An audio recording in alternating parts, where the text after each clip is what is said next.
All right. Thanks for being here. We're going to go over some yoga postures. We are just wrapping up a couple loose ends right now. And right away, if you would like to, feel free to leave a comment, look over some of the content on the channel, like or ask questions. So, yoga is very beneficial to us for a lot of different reasons. One of the ways that yoga can be beneficial is not just the postures, the asanas, but also a whole lifestyle, a lifestyle of decreased stress, decreased anxiety, levels of enjoyment, fulfillment, more energy, better sleep, better control of your body, including more functionality of your organs internally.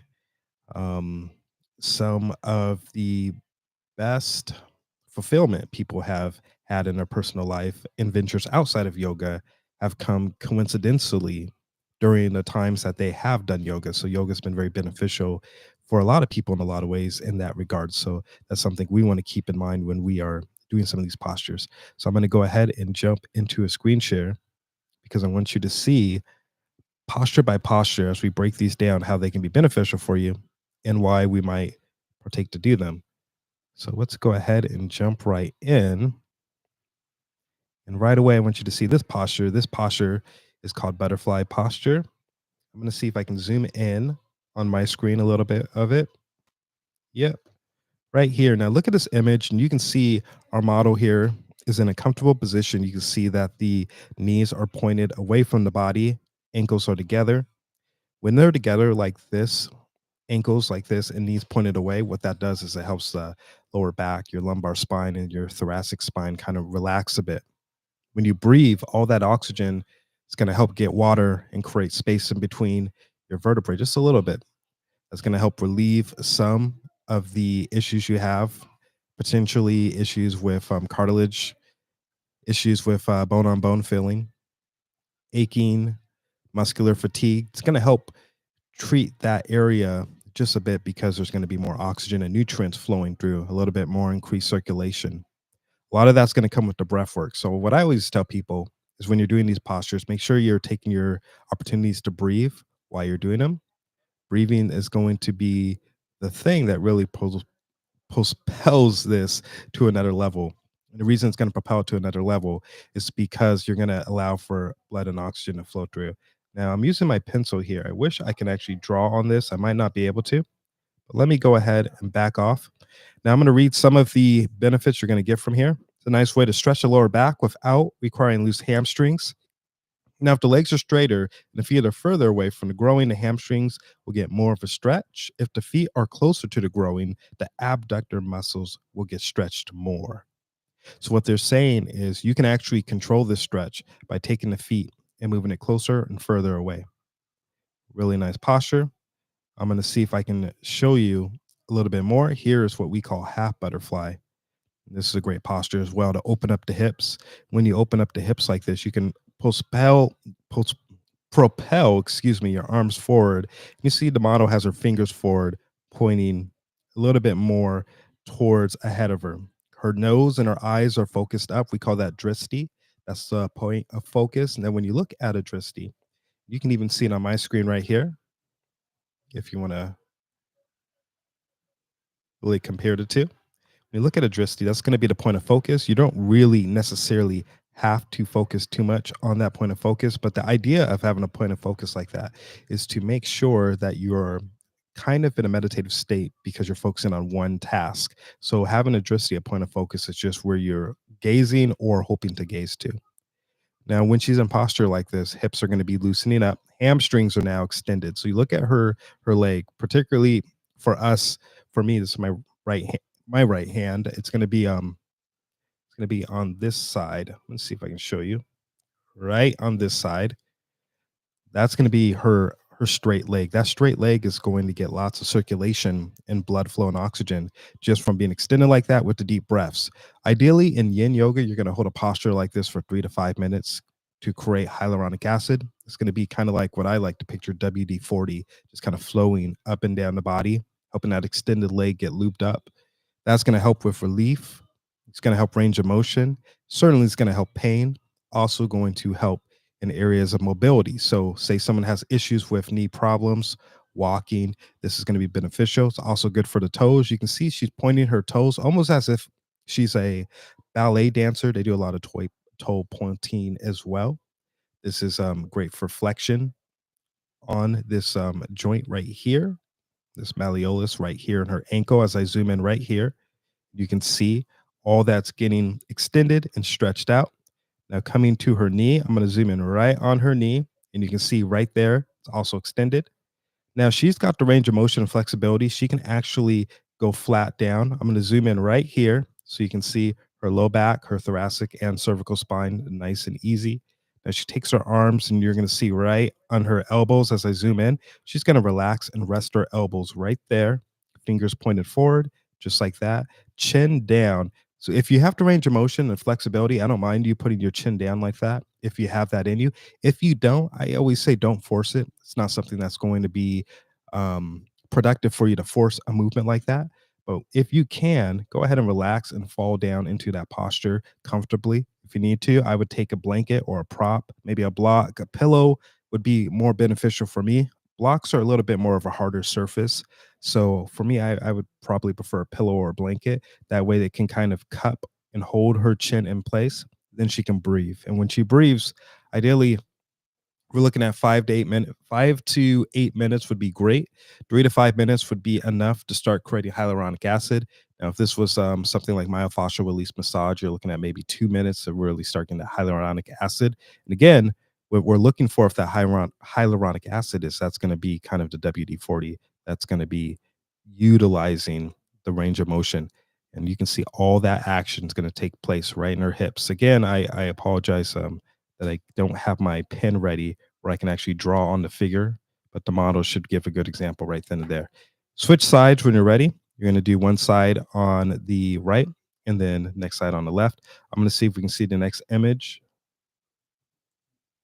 And here you can see different ways that our model is doing this. This is an advanced position. This is one I don't normally do a whole lot. And you can see she's got the range of motion. Looking at her body physique, she looks relatively young. She looks like she's has some sort of athletic background as she's in a good physique. Someone like this might be very comfortable for her. So keep that in mind if you are a practitioner or if you're a teacher, that everyone's going to be different.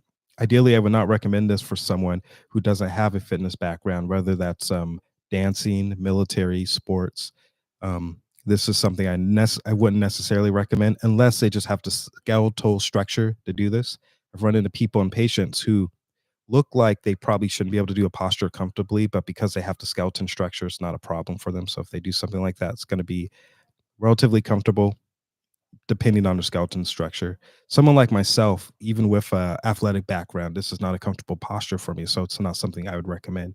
That said, for this model, it's no problem. Now she's going into a straight hamstring. You can see that she has a bend in her knee right here. Take a peek at that knee, nice bend. That's going to be beneficial. And I'm going to go ahead and zoom in full screen so you can really see this the way I see it. And look here, she grabs her foot right under the heel, around her Achilles tendon.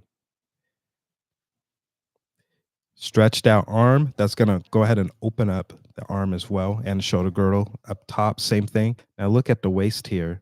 This is called a half moon stretch. This is a pose within a pose. Very advanced yoga work here.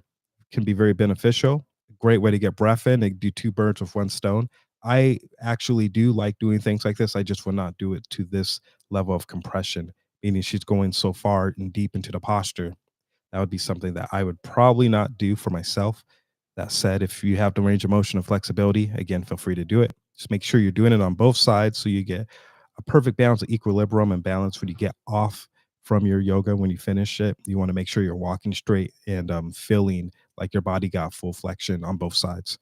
When you're in these postures, the most important thing is to breathe. You have to make sure you're breathing as you go into the posture and leaving the posture. I always recommend for my students when they're going into a posture to breathe and then make a movement. Breathe when you're there. If you're going to leave a posture, whether you have to get up and go, phone rang, you need to run to the restroom, breathe, exhale, and breathe out through the posture. And that's going to be the best way you're going to want to go about making these movements. Okay, there's another image of the model. Let's go ahead and go to that figure right here. I'm going to zoom in so you can see it. Now, again, You can see she's got the range of motion. Her hamstrings, her arms are extended forward, and a lot of this is going to come down to skeleton. It looks like she has long enough arms and short enough legs, or just a range of motion to pull off a posture like this. Someone like myself, I couldn't do that. And she's so close down. Look at her head. I call this the kissing the knee because she can actually drop her hips and go all the way down, and her lips are basically kissing her knee because she has the range of motion to do that.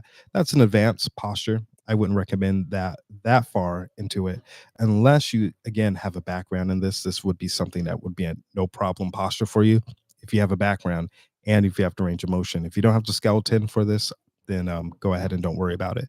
Now, again, cupping the foot. This is going to be really relaxing for the model. I see she's got her arms bent. She can relax her forearms down on the ground. If you don't want to put your forearms down on the ground, but you still want to get the full compression of the stretch, what you're going to want to do is take a bolster and put it right under those forearms. So if you're a teacher, make sure that you're watching out to make sure your students are not hurting themselves or overstretching. If they do, maybe in a form of yoga that's going to be very quick to do a posture like this. Hatha yoga might be okay. Normally, you're going to be there about 5 to 15 breaths. That's about 30 seconds to 2.5 minutes max. Now, Vinyasa yoga is very quick. You're going to be moving on a breath, off a breath. So you're going to be very similarly very similar movement. It's going to be pretty quick, probably a breath. You can actually go ahead and extend those arms forward with a lot more comfort because you're going to be warmed up. The endocrine system is going to be nice and heated up. But if you're going to be doing yin yoga, you're going to be here a while. If you're going to be doing restorative yoga, you're going to be doing these postures a while. Then you're going to want to make sure that you're not focusing on going to the full extent of the stretch. It's not necessary. You just need to go as much as comfort will allow and breathe. Okay, let's go ahead and go to the next figure. I'm going to jump off the screen share for a second. We will be back. Make sure if you have any questions, you're leaving them in the comments. If I'm going too fast, let me know. Let's take a look at the chat and see what's going on. Great. Okay. And I've done these postures 1,000 times. I work on them with patients all the time. I've taught yoga sessions to thousands of people. I've run yoga teacher trainings numerous times. I've been in them myself, and I still do lots of contact with people within Facebook groups, within personal friend contacts and conversations. So this is kind of like my wheelhouse. If you have questions, it's the perfect time to ask. I can explain them. If I don't know them, I can reach out to some of my peers and mentors that can kind of help fill in the blanks. So keep this in mind. This is something that I deal with and talk about, and I've been working on for well over a decade, and I do it almost daily. So keep this in mind. If you have any questions, this would be a perfect time to ask. Don't be shy about that. Okay, let's go ahead and move into another variation. Now, this is going to be really advanced, so keep in mind that these are advanced variations I'm showing you right now, but these are potential options for you. Say you do want to go into those advanced variations.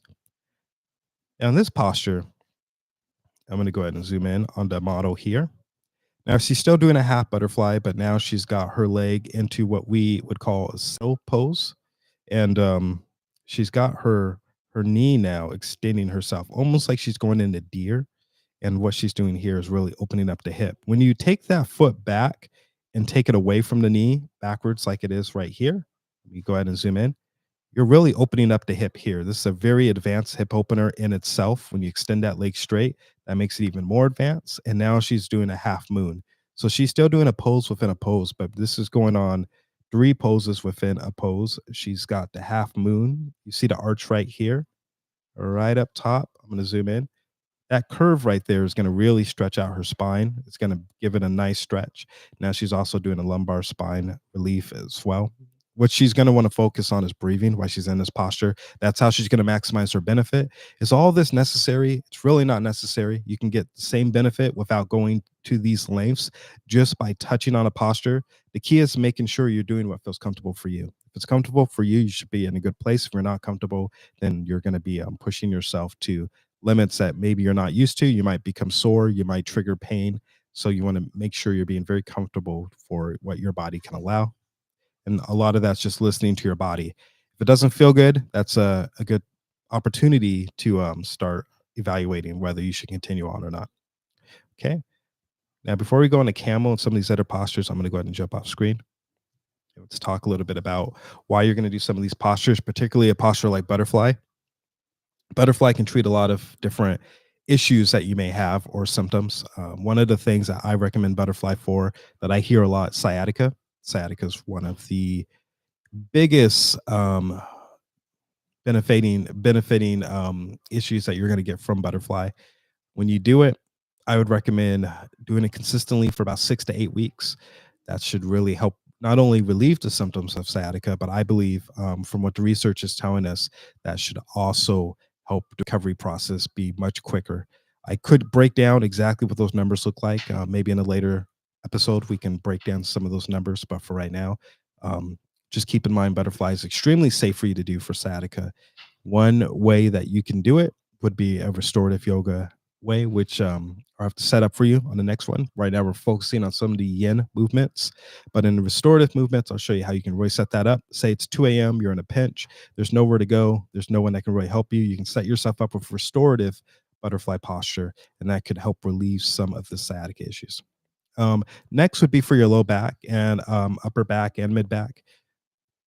Butterfly is probably the go-to posture that I recommend for those issues as well. One of the main reasons is because you don't need loose hamstrings. You don't have to be warmed up to do butterfly. You can go right into it, and it can actually aid digestion if you're going in right after eating. Granted, you're not laying down. It's a really beneficial pose in so many different ways. Loosening up the hips like that is the beginning of loosening up the lumbar, thoracic, and cervical spine as well, and just kind of making sure everything goes nice and easy. Very, very easy to use, very beneficial. And as you saw with half butterfly can be done as well. So you can do each side, half butterfly, and then do full butterfly. You can start with full butterfly and then go half butterfly, half butterfly. Honestly, that's kind of how I like to do it. I like to start with full butterfly, then go half and half. That's kind of how I like to do it with the people I work with. So keep that in mind. There's really no right or wrong way to do it. And I mean that. There really isn't a right or wrong way to do it. I just like to get a deeper stretch of half butterfly. So I prefer to loosen up with full butterfly first. The main thing you're going to want to focus in on, though, is the breathing. Remember, when you're doing these postures, there's really no true wrong way to breathe. In theory, when it comes to yin, but ideally, I recommend in through the mouth, out through the mouth. So when you're inhaling, inhale in, round the mouth, O shaped mouth. Make sure that mouth jaw dropped. O, inhale, drop the shoulders, let them fall. Exhale, round mouth. Blow it out. Blow it out. I like to picture a donut, the donut hole, blow right through the donut hole. And that can be one of your benefiting ways to breathe while you're doing some of these postures.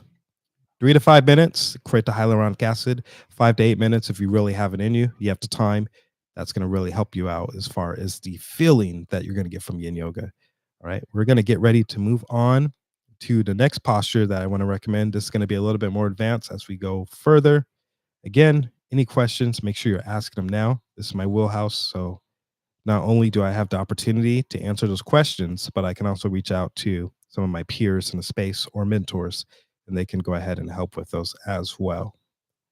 Butterfly being arguably my favorite pose of in all of yoga because of how easy it is and how safe it is. Working with people with lots of different types of pain, whether it's an injury, chronic pain, um, some sort of handicap, knowing that there's a posture like this that can be really beneficial is very helpful. So I highly recommend this posture for just about anyone that needs to focus on recovery. It does a great job. Okay. I'm looking for our next posture, and I need to remember that in yin yoga, we have different names for some of these. So this posture you're going to see a lot in all forms of yoga. You're probably going to do it in just about every style at some point. But in yin yoga, particularly if we're going off of the work of Paul Grilly, this is going to be called Sleeping Swan. So let's take a look at Swan and Sleeping Swan. Some of you have done this. Some of you know exactly what it looks like. For those who haven't seen it, take a look at the model right here. I'm going to zoom in so you can get a good look. There we go. And our model's got extended out legs, an extended leg forward. Oh, great. Look, I can actually this is great. I can actually use my mouse to kind of highlight. So I may not be able to use my pencil, but I can use the mouse. This is great. Now you take a look at the hands here, and I'm going to go ahead and show you the hands.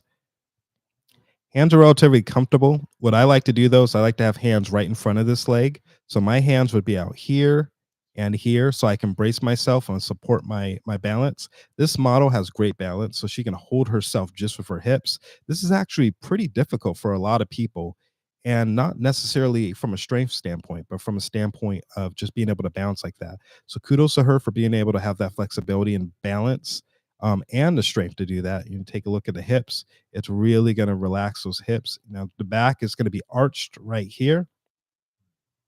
When you breathe into this posture, when she's done, those hips are going to be nice and open. Take a look at the back hamstring. Legs going to be back, knees going to be down. Now, when you're on the ground like this, over time, you get used to the balance of your knee being down. If you're not comfortable like that, feel free to put a blanket, like maybe right under here. That's probably where that blanket is going to go. Okay. And let's see. I'm trying to see if I could try something real quick. Yep. Okay, good. Now I can see you the way I want to see you. Okay, let's take a look right here at the elbows. You see she's got a relaxed bend in her elbows. Now for me, I like forearms straight before I do that relaxed bend, but that's fine if you have to bounce. Again, she's bouncing with her low body right here. So this leg, this right leg she has is supporting her, and then she's got this left hip holding everything else up. Now the arms can kind of relax. If you can't support yourself like this, that's fine. Just go ahead and straighten those arms. You'll be fine. Now, when you arch your back like this, what I recommend is just you see your chest right here, stick out your chest and breathe. That's where you're going to take those deep breaths. I'm going to jump on screen again. And again, breathing in through the circle, round shape, inhale, exhale, drop the shoulders, let them fall, exhale. Again, round shape, exhale. You're going to want to do that. I'm going to go ahead and zoom in so you can see me breathe. Give me a second to zoom in right into the camera. Okay. And see if I can do transparent mode. Okay, here I am, right next to the model. Okay, take a look. Inhale, round shape. Exhale. One more time. Inhale. Looking right into the lens. Exhale. Just like that. That's how you're going to want to do your breaths. One more time. Inhale and exhale.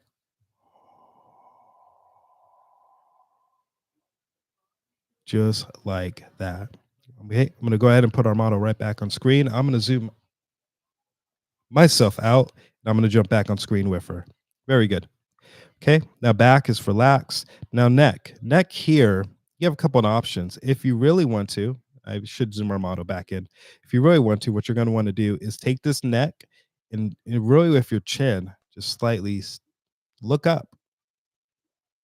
Look up, and that's how you're going to stretch this neck. It's going to stimulate your thyroid. Good way to get oxygen down this whole arch. Just breathe. Again, breathe in, breathe out, 3 to 5 minutes. Make sure you're going to do every side. Let's take a look at our next figure.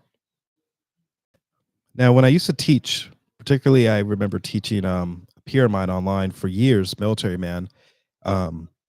He had a range of motion to do this, and I would do it with him when I would do it. Keep in mind we're in separate countries. We're doing this online. I would do this with him, but really this was a lot on me. And that is when you do a posture like this and you're focusing on the actual laying down aspect of it. Laying down like this is pretty heavy on the body. So it's going to be beneficial for you to make a judgment call on that. If you want to lay down, then that's fine. But keep in mind that's going to be heavy on the body. So watch out for that. Now take a look at the knees. Knees are going to be relaxed right here. Toes as well. Keep an eye on the toes right here, nice and relaxed. A lot of times people will have cramps in the toes right here. That's going to be up to you to really try to figure out what you want to put under there. I like to put blankets right under there. Nothing too high. We don't want this ankle to be elevated too high, but a nice blanket, not necessarily too high, right under the foot will be pretty helpful for you. Same thing under the knee to kind of keep the pressure of gravity from being right on that hard floor. Okay. Now you have this leg right here relaxed, it's open. Ideally, you go into a posture like this after let me show you. You're going to go into that after first here. So ideally, you're here for 2 to 3 minutes. You start creating hyaluronic acid. Again, for those just joining us, hyaluronic acid, that's going to be the lubrication that's going to go in for our bones, joints, ligaments. It's going to kind of lube everything up, kind of like WD-40. For those of you, at least those of us Americans that might be in here, understand what WD-40 is and how it works. It's going to lubricate everything, make everything kind of feel a little bit more loose, less squeaking, less bone on bone feeling, less cartilage issues, at least temporarily. Why that happens, then you have more range of motion and flexibility. Now's the time to really push it. Then, excuse me, you can do, if I could get the image, there we go. Now you can do what our model's doing right here. You can really push it out just like that. And that's going to be really beneficial for you to really get that compression. If you have the range of motion, again, if you don't have the range of motion, it's not going to be that much more beneficial for you. Really, you can just do it the original way without the variation, and you will be fine. Um, I did it at times. I can do it. I don't like doing it, so I don't do it as much anymore. I have to be really, really, really loose and in the mood to really do that if I'm going to give it a shot. It's just not something that's necessary, really, if I'm being 100% honest. So keep that in mind, and that's going to be something that can be helpful and beneficial for you. Again, this is such a great posture for you for so many different reasons. Again, with sciatica, this is arguably my favorite one for sciatica. This one will take the cake for that. Extremely advanced position, very advanced posture. Also, very good for back pain. With back pain, this is probably the big daddy of them. This one will definitely and certainly help with your back pain. So, you want to be very cognizant that this is helpful, but it's very much an advanced posture. You don't want to go into something like this without warming up. This is something that you really want to take the time to spend warming up on a posture like this. It's not in your best interest to jump into it. Some of the things that could happen if you jump into a posture like this, if you're not ready, are, in my experience, having a Charlie horse, maybe feeling sore, maybe getting a cramp. These are things that are very common jumping into a posture that you're not warmed up for. It's an advanced posture. The more you do it, the more opportunity you probably can jump in without receiving a side effect. That said, even if you've been doing this every day, which many of my students and myself done for years, you can still put yourself in position to get a Charlie horse or cramped if you're not loose enough for it. So make sure that you are hydrated, you're drinking water, make sure that you have done other postures to warm up. What I recommend if you're just jumping in, make sure you're doing a butterfly posture. That will help you. It'll make sure that you're nice and warmed up so that when you're doing a posture like this to this degree, it's not something that's going to necessarily put you into a cramped or a Charlie horse. I'm going to go ahead and jump it right back on the screen for those of you who are joining us right now so you can see exactly what I'm talking about. This is Pigeon in the Yin Yoga world, particularly from the works of Paul Grilly. We're looking at Swan and Sleeping Swan. Let's go ahead and take a look at some other variations. Okay, and we're going to go ahead and move into what I look at is one of my other favorite postures that I don't do so much by myself, and I will explain this. This is one that I recommend a lot to use with a prop. That prop can be it can be a wall, it can be um, a person helping you, it can be basically anything that you really can get your hands on to really help you with this. So I'm going to go ahead and go right into that posture. Again, while I'm pulling up the actual posture of it, make sure this is the time to be in the chat active. If you're enjoying some of the content like the video, please subscribe so you can get more notifications when we do posture breakdowns like this. I know a lot of you have been messaging me and looking forward to this, so I'm happy and excited that we can actually have an opportunity to do this right now. I said, make sure that you're taking the time to ask questions. Again, this is my wheelhouse. I have plenty of friends that can help if I don't have the answer to some of these questions. So make sure that you're taking advantage of that opportunity to ask questions. Okay. We are continually looking for the right posture And I'm seeing some things I do want to show you why we're here, but I'm looking for a specific posture. I'm not seeing it inside of my database, so I might have to go to a different book. Depends if I have time to do that during the live. If not, then we'll just stick with butterfly and pigeon for my big two necessarily. Let's see if I can find it. We'll give it a couple more seconds of searching before we pull the plug on that. So again, any questions? I'll keep an eye on the chat for you. Make sure you're asking those. When should you do these? Good question. You can do these pretty much anytime that you feel comfortable. Ideally, though, you want to keep an eye on how full your stomach is. That's going to be a factor, particularly for me. If you're going to be laying down, if you're someone that has symptoms of like GERD or acid reflux, you got to kind of keep an eye on how you're bouncing, being straight up versus laying down flat back. So keep an eye on that. If you are doing it first thing in the morning, you shouldn't be having any sort of issue other than you might feel a little stiff. So make sure that you're really nice and loosened up, doing the right postures first. If you're doing it late at night, that's fine too. But if you're over pushing yourself, you may notice that this will energize you and keep you up awake. Yin yoga is a little bit more of a relaxing yoga, but it is something that can heat you up versus restorative yoga that can really calm you down. So if you're doing it late at night, I would venture for you to do a little bit more restorative yoga. If you're doing it early in the morning, I would actually recommend you do a little bit more towards yin yoga because that's going to be something that's going to help you get through the day with a little bit more vigor. Okay. I'm not seeing the exact posture I'm looking for, which is fine because there's other things that we can go to. So I'm going to pull that up on a different slide. While we are doing that, let's also talk about how long your practice should be. That's really going to be up to you. If you want to do it for 45 minutes, that would be great. Ideally, if in a perfect world, right, we do it like an hour a day, every day, 7 days a week, that would be probably the most beneficial for you, arguably. But in a real context of what's feasible, I would try to at least knock out a couple poses. That would be really beneficial for you, very helpful. If you have it in you, again, go ahead and try to do the hour a day. If you can do 45 minutes, that would be great.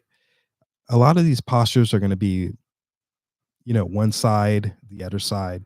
So keep that in mind. There are going to be options to do different types of sides. So that will be helpful. But again, it's really just going to be dependent on how much you can get done with your time. Obviously, we all have busy schedules, so we have to be feasible and realistic about time. Okay, let's go ahead and I'm going to type in the image that we want to see.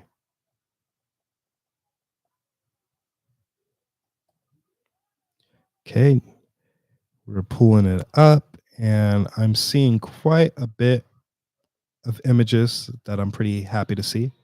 Let's start with this one. Let's see if I can open it up for you and full screen it.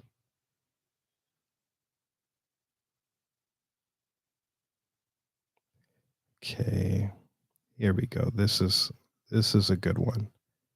I like this. This gentleman's got a pretty solid viewpoint of it. So we're going to see if we can look right at this image.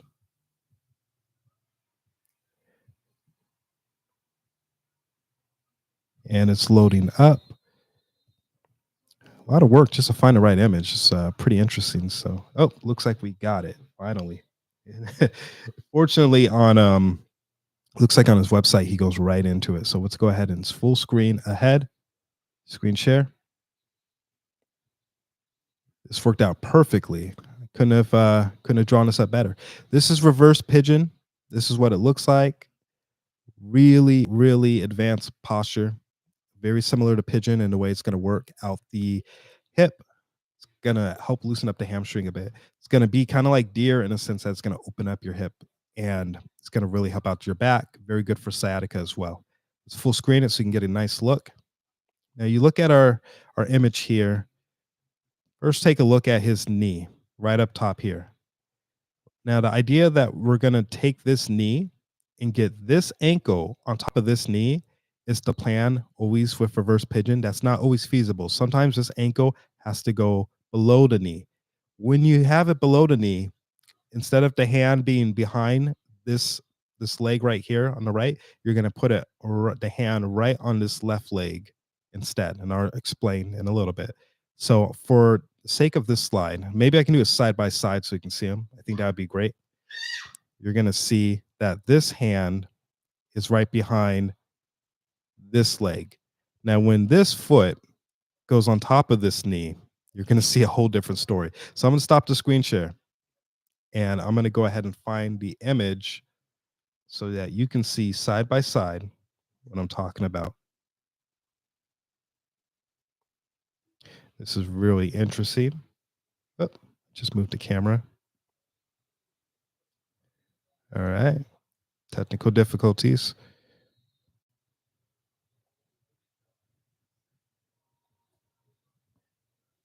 Okay. Again, keeping an eye on the chat, making sure our moderators know. So if we have any questions, we can keep an eye on that. Okay.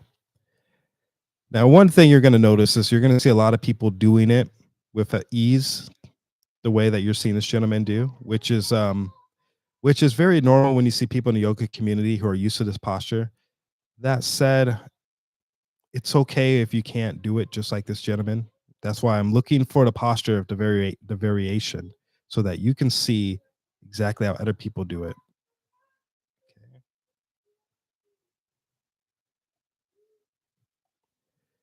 I'm actually going to type in the way we want to see this reverse pigeon. We may not be able to find it. It might be something that I have to do myself to show you. If that's the case, then we'll come back to it. So I'll take another moment to look around. And again, we're looking for a variation of this posture with ankle over the knee. We're going to see straps. Okay. Looks like I'm not seeing it yet. We're giving it one more second. And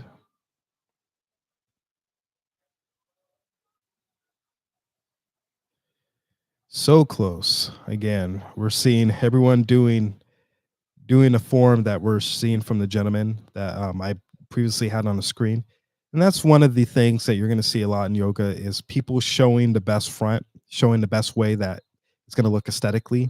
There's really no best. It's really going to come down to everyone's body. What works for him may not work for me at all. So really is particularly with this form of yoga, it's not so much about comfort form. It's going to be more comfort over form with this form of yoga particularly.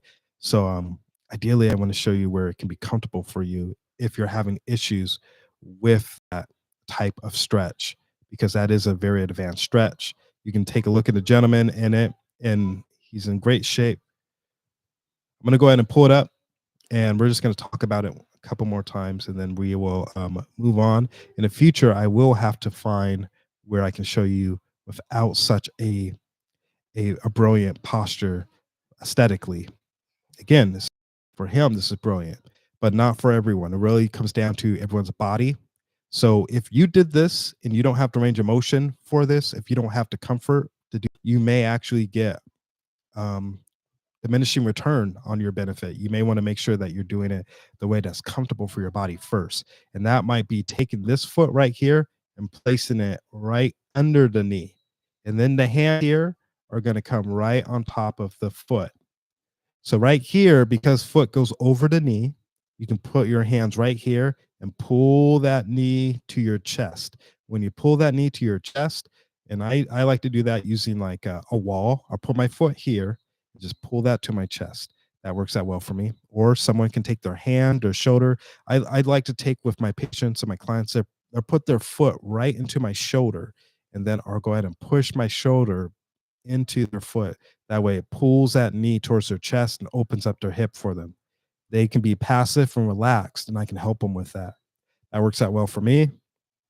Obviously, when I get home, I want to change my clothes right away. I always tell my in my shoulder, but that their hip that way.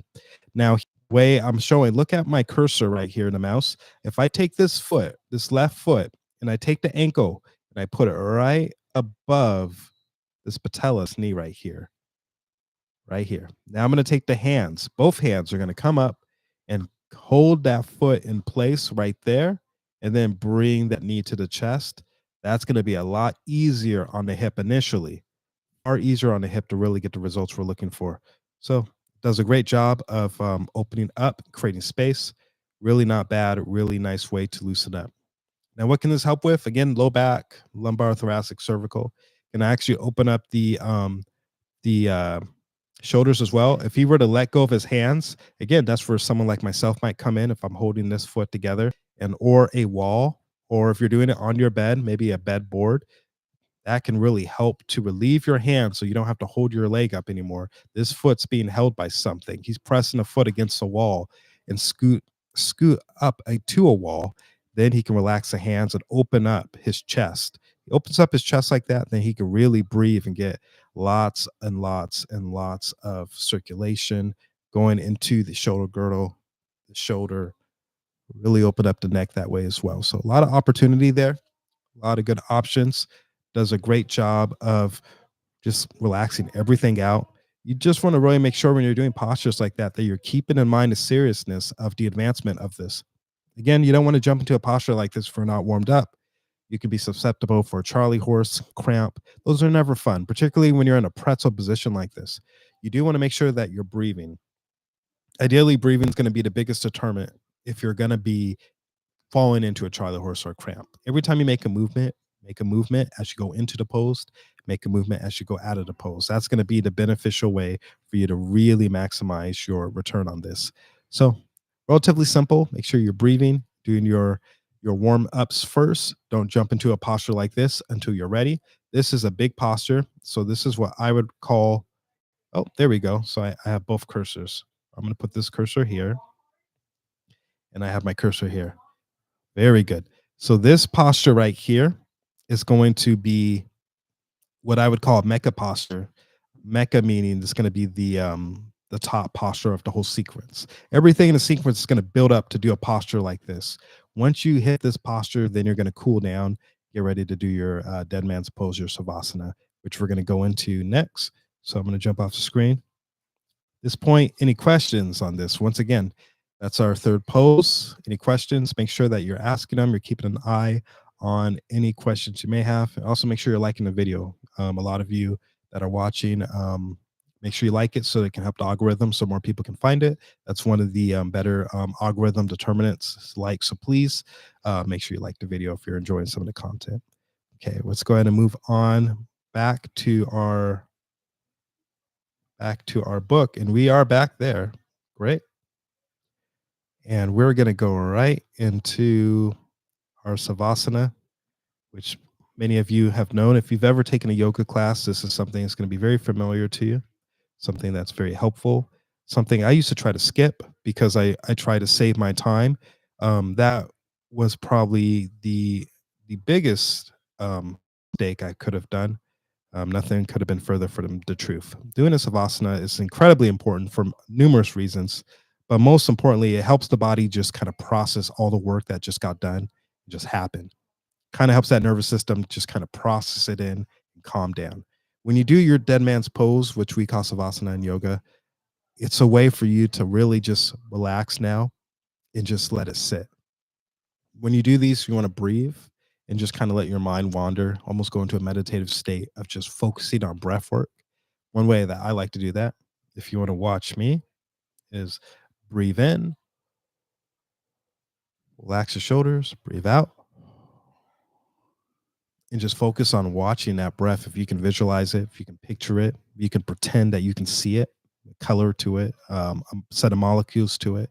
That can be really beneficial for you as you breathe. Those are great ways to just focus on that one task and just let your body absorb all the work. I'm going to zoom in so you can see me, but take a look at our model here. Arms are open, hands wide, feet are spread. This is a great way for her to get some of that relaxation, some of that breath work. Yes. I'm going to start throwing in some of our sound effects right here. So really, really awesome way to relax yourself. I'm going to jump back on screen. You should see me next to the model. Zoomed in. Very good. Now here I am. Let's inhale. Relax the shoulders. Exhale. Visualize that breath work. If you're at home, go ahead and do this with me. I'm going to try not to bump the microphone. Inhale. Relaxing the shoulders. Exhale. Now, up to you how you want to visualize this. If you want to do it the way I do it, I kind of picture it as if it is a set of molecules or atoms. I picture it as it is a color or version of wind that's flowing with you or near you. You're going to want to utilize that experience to really just try to, in my situation, focus on it. Just see it. Just be around it. Watch it.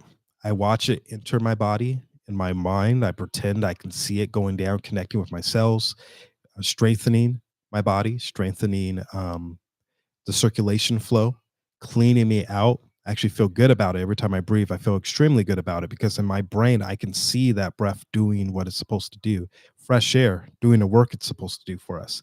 I also see it milking out um, CO2, waste, built up hyaluronic acid. I see it kind of cleansing it out, almost like there's a lake in your body and it's a swamp and it's draining that swamp. It's like a bathtub. You just took a bath or you have a jacuzzi. You're emptying out the jacuzzi, but you're getting out all of the garbage that's been stuck in there, all of the leaves, all of the dirt, all of the gunk. You're cleaning it out. You're filling it up with fresh water. The fresh water is going to be coming in the source of breath. And that's why I get so excited about when I breathe because I can really just focus on that. Now you focus on that, you don't have time to focus on your car problems or problems at work or people say, "Oh, my husband's driving me crazy, my wife's driving me crazy, my kids are driving me crazy, my boss is driving me crazy." You just got to stop. Just stop.